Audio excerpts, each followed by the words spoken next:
Okay, thank you all for coming. This is the New York NLP Institute, and my name is Dan Abella. The subject of today's talk is what is hypnosis? Telling truth from falsehood.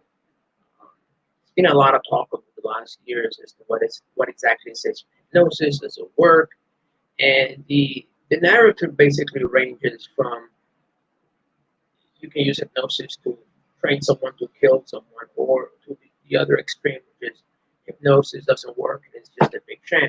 So what I'm hoping to do in today's talk is to dispel some misconceptions about what hypnosis can and cannot do, and maybe offer our definition of what hypnosis is. And at the end, we will leave with a short hypnotic trance. So, starting out, what is hypnosis? Well, our definition of hypnosis is basically any amplified state of awareness. And that could apply to anything we go through in the course of the day or the week. I'll give you a couple of examples. Let's say you're waiting by a bank, and it seems like time is really slowing down. It's only 5 minutes, but it feels like an hour you've been waiting there. And the more you look at your watch, the longer time seems to slow down to just a tickle. You can barely move. Well, that's an example of time distortion. It's an example of a hypnotic trance that we go through. Another example is, let's say you're going on a long journey, a long road trip, and you look at your watch, it's 1 o'clock, and then time flies. And then before you know it, you look at your watch again. Now it's 4 o'clock, and you ask yourself, what happened? What happened to all that time? It just seems to have gone like that. So that's again an example of time distortion. This is an instance where time really truly flies. Okay. Or have you ever been on a vacation and really having a good time? Maybe a week or two, and then before you know it, it's time to go back, and you can ask yourself, where did time go? What happened? I just barely got into it and ready to go back. Or, in a more extreme sort of way, is people look at entire years and what happened to 2019? It seemed like we were just celebrating yesterday, and now it's the end of 2019. What happened to 2020? So, hypnotic states are essentially subjective states, where our awareness is amplified along certain specific goals. Take, for example, a baseball hitter, rather, a baseball catcher. And what he does here, he'll enter into a hypnotic trance. Um, we interview those who are able to see the ball coming at 300 miles an hour. But essentially, in their own mind, what they do is actually they slow down the movement of the ball, and they make the picture really big. Is how they're able to hit the ball. And the same for catchers. So hypnosis is something that's happening all the time. That's why in NLP we used to start out with the saying, not everything is hypnosis and nothing is hypnosis. And it pretty much covers both ends of the spectrum in terms of what hypnosis is. It's an amplified state of awareness. And it's generally induced by the elimination of certain variables that exist within either our peripheral or non-peripheral systems. Now, a lot of people say, well, if hypnosis is so good, can it do anything? Can I hypnotize somebody? Well, let me fill you in on a little secret about stage hypnosis. A lot of the top hypnotists, this includes even someone like Darren Brown and Paul McKenna, they'll go in a crowd and they'll have the crowd go through a series of compliance tests. And based upon who is able to comply the faster, they select those people to be hypnotic subjects. So there's definitely no doubt that there's some people that are more susceptible to hypnotic commands than others. And hence, during the stage of hypnosis, essentially, these people are being pre-selected by another group. So that when we come on stage, you can tell they'll bark like a dog, and run around like a monkey, and so forth. They're already more susceptible to the stage hypnosis. Now, in principle, anyone can be hypnotized. The depth of the hypnosis will depend a lot on the skills of the practitioner. Now, back in the day, the way they determined who could be hypnotized or what percentage of the population, it was determined by Hildegard, and he would go into a room and he would place a, a tape recorder of him doing an induction. And he found out afterwards that out of, say, 10 people who listened to his induction, only about 30% of them actually were hypnotized. They fell into a trance, and the rest did not. So, based upon that study and other similar studies, he concluded, okay, 30% of the population is hypnotizable. But what that study failed to include is that not every hypnotic technique works with everybody at the same time. Some hypnotic techniques work perfectly with one person, and they fail miserably with the other. A lot has to do with how we organize experience. And in our NLP courses, we talk about how we process experience among visual, auditory, and kinesthetic systems. And depending upon whether you're auditory or visual or kinesthetic, we can definitely custom made the hypnotic process so you're able to hypnotize somebody a little bit faster. Now, regarding conditioning people that to do things against their will, now that's where the research gets a little bit more muddy. There have been instances where people who are extremely susceptible are able to actually have them do things against their will. Now, the argument is that some of these people are basically already predisposed to it. They may already have what's referred to as sociopathic or very fragile egos. In general, though, the rule of thumb is if someone hypnotizes you, they cannot have you do something you don't want to do.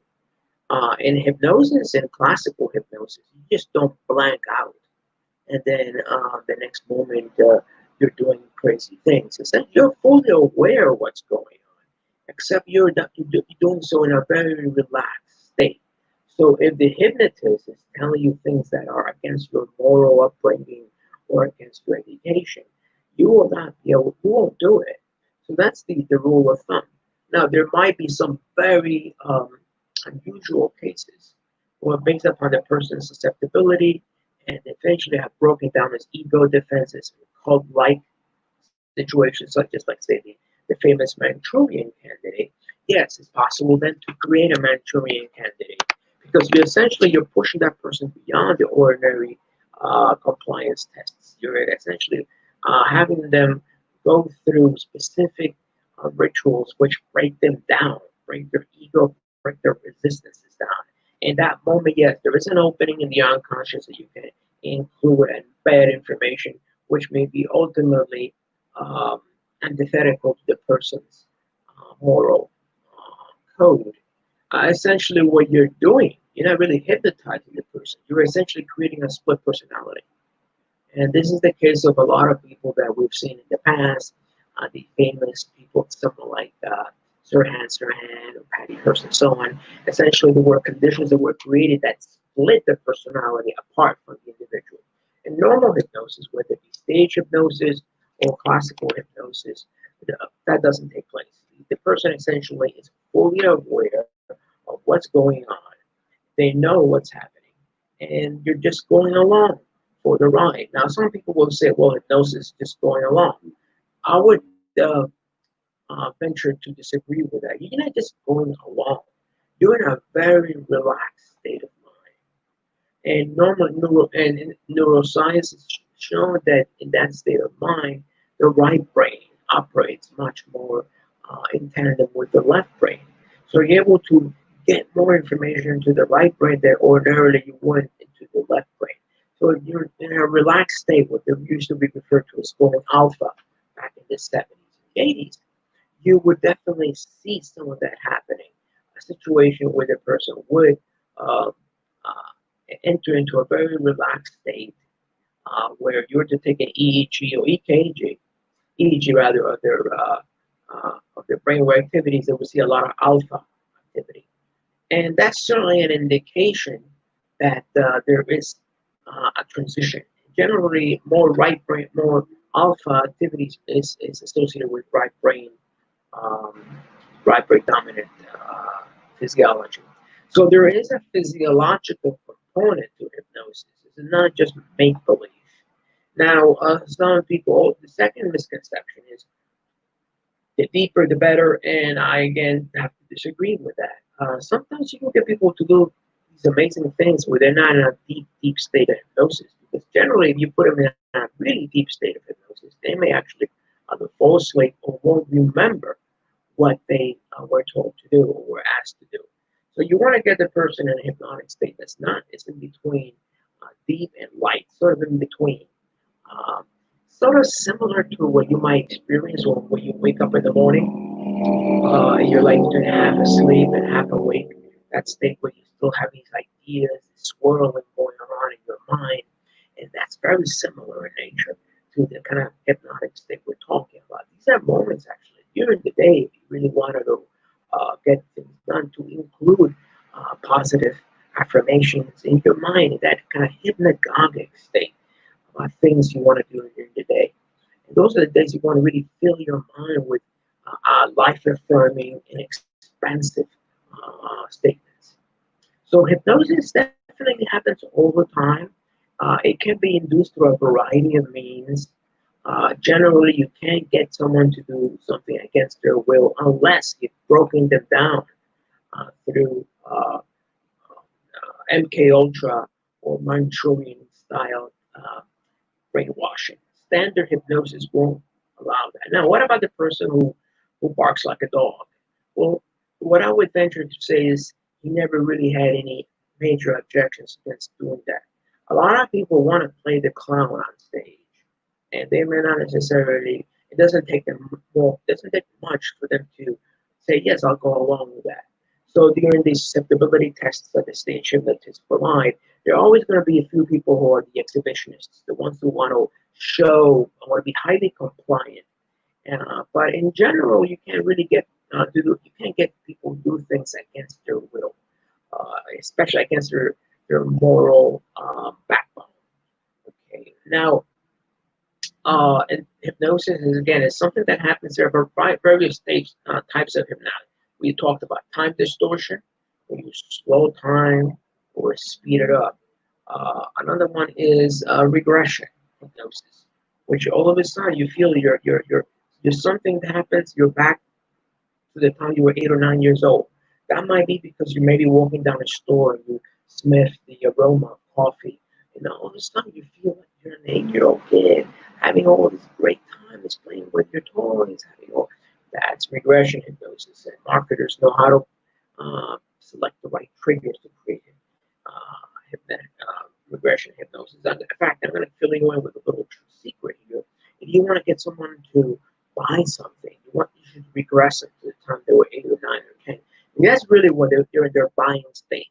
If you're a salesperson, you want to regress the person to that state because you're then able to get them to buy something that, as an adult, they might think twice about. But that's happening to us all the time. We basically are always shifting between adult hypnosis to regressing to 9 or 10 year olds. We're going back and forth, back and forth. So it's not so much about being an anomalous phenomenon that only a few people have. So again, in terms of the types of hypnotic trances that we have time distortion. The other one is regression or pseudo orientation in time. That's the other. The third one is amnesia. You can actually induce amnesia in somebody. All you need to do to create an amnesia, in fact, is that you're saying something, then all of a sudden you interrupt the pattern, and then you come back. Maybe you leave the room, and people will say, what were we talking about? Oh, I don't remember. Well, you created, through that pattern interrupt, you created a hypnotic break.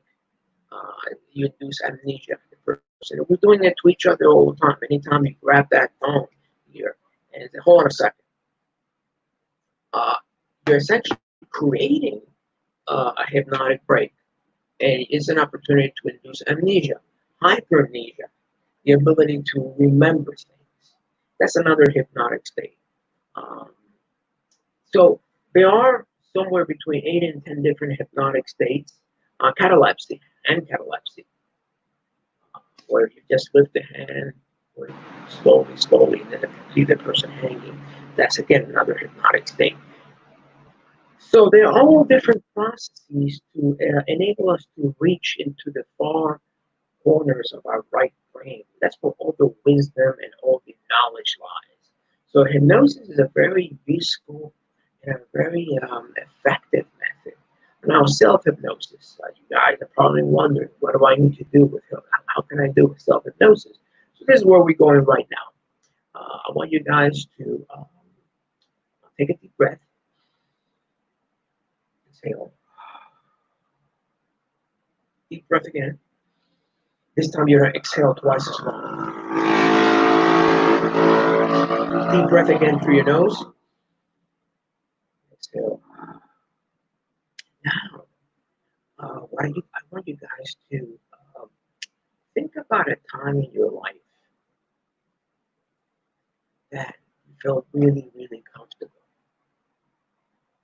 In fact, I want you to go back to a moment, perhaps a year or two ago, when you were walking down the beach, or maybe in a park, or maybe even in the woods, and it felt really, really relaxed. I remember looking about you, and you can notice a fresh air about you. And as you're walking down, you feel the steps, feel the steps, and you hear the various birds in the background. You might even notice there were some insects that are chirping or cricket. You may even hear crickets. And you say to yourself, this stuff really profoundly relaxing experience. And keep walking down and feeling more and more comfortable until you reach a ravine. And then you notice the different colors of the ravine, different shades. Now you maybe notice the shade of green, different shades of yellows and blues and reds. Notice the different trees and the vegetation. And you hear the sounds, and as you're walking down the ravine, you notice the texture, you feel the texture, you feel your body getting lighter and lighter and lighter. You're getting more and more relaxed. And there's a part of you that begins to wonder, how deep can I be relaxed right now? And as you're getting more and more relaxed, you'll feel your body loosening up. All the tension that you felt down today is just dripping away. And you feel more and more union with this special place that you have created for yourself. And I want you to name this place. Give it a name. Give it a special name, because in a second, you're going to walk further down the ravine and notice new things that you didn't notice before. And you're going to hear new sounds. And you begin to wonder to yourself, how deep, relaxed state can I get? Name that place right now. Name it. That's right. You may find there are different colors associated with this place you're in. This wonderful place. Name it. Because in a second, you're going to be walking up that ravine. And as you be going, walking up and up, your eyes will begin to open up now into awareness. But now you have that name. And any time that you want to call that name, you will have that experience available to you. So open up your eyes, feeling really relaxed, feeling more refreshed, and wondering to yourself, how many more times in the future will I have this now? So this is an example of a hypnotic induction. It's a very basic induction. Some people refer to it as a close-eye process, but it actually enables us to really get into our relaxed states, which we all do. So hypnosis is a careful sequence of words that reduce our awareness from the outside and increases an awareness of our internal world. So I hope this has been a very been an informative and program. And for those who are interested in knowing more about us, about our program, I have please visit the New York NLP Institute. Info at the New York NLP Institute is our email site, and our website is the New York NLP Institute. New York NLP Institute. And again, my name is Annabella, and I'm the director of the program. If you have any questions, shoot me an email, and I'll be more than happy to answer. So stay relaxed, stay calm, and I'll see you real soon.